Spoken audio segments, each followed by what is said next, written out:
اللہ کی رضا پر راضی رہنا، یہ حسینیت صفات ہیں، یہ حسینیت صفات ہیں۔ آج ہم کربلا ہو یا محرم، جب بھی یہ تذکرے سنیں میرے بھائیوں، میں اور آپ سب غور کریں کہ ذکر پاک تو ان کا سننا پسند کرتے ہیں، اپنے اندر غور کریں حسینیت صفات ہیں یا معاذ اللہ طبیعت کے اعتبار سے اندر ہمارے بھی کچھ ایسی صفات ہوں کہ جو یزیدیت صفات کہلاتی ہیں۔ آج کتابوں میں کہیں پڑھیں امام حسین نے بیعت کیوں نہیں کی، کہا اس لیے امام پاک رضی اللہ تعالیٰ عنہ نے بیعت نہیں کی کہ یہ شرابی تھا، بے نمازی تھا، یہ بد کردار تھا، یہ اللہ کے احکامات کے آگے اپنی من مرضی چلانے والا تھا۔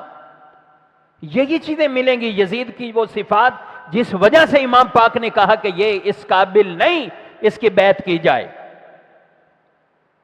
تھوڑی دیر کے لیے غور کر لیں، تھوڑی دیر کے لیے غور کر لیں، اور بھی لسٹ ہے پوری یزید کی بری صفات کی، مگر جو سامنے چیزیں آئیں وہ یہی تھی نا۔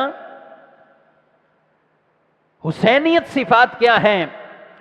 نماز ہے، صبر ہے، شکر ہے، سخاوت ہے، امانت کا تحفظ ہے، لوگوں کی عزت کا تحفظ ہے، اللہ کو راضی کرنا، اللہ کے نبی کو راضی کرنا، مہمان نوازی کرنا، یہ صفات حسینیت صفات ہیں۔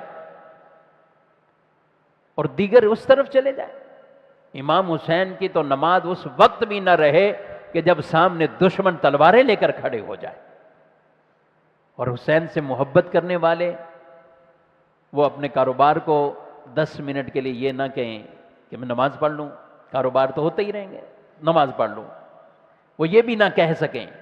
وہ اپنے دوستوں کی میٹنگ میں بیٹھے ہوں تو یہ نہ کہہ سکیں، وہ اپنی فیملی میں بیٹھے ہوں نہ خود نماز پڑھیں نہ گھر والوں کو کہہ سکیں جاؤ تم بھی نماز پڑھو میں بھی نماز پڑھ۔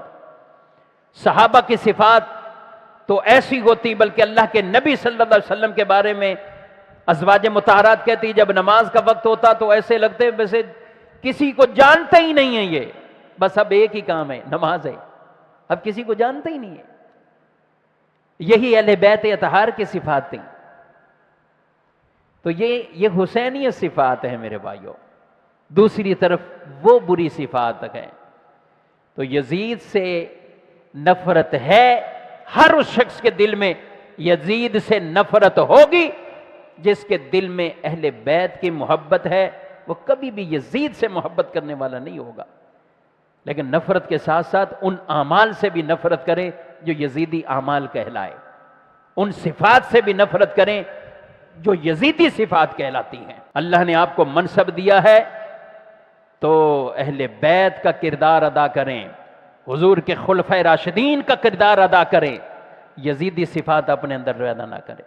چاہے کسی کے پاس منصب، عہدہ یا کوئی اور منصب ایسا ہے جس کے تحت بھی کوئی 4 5 10 50 آدمی رہتے ہیں، یا فیملی ممبرز تو ہے نا، ہم سب گھر کے بڑے سربراہوں میں سے، ہر ایک اپنے اندر دیکھے صبر، تحمل اور جو بردباری والی صفات ہونی چاہیے وہ حسینیت صفات ہیں، یزیدیت صفات اپنے اندر سے مائنس کریں۔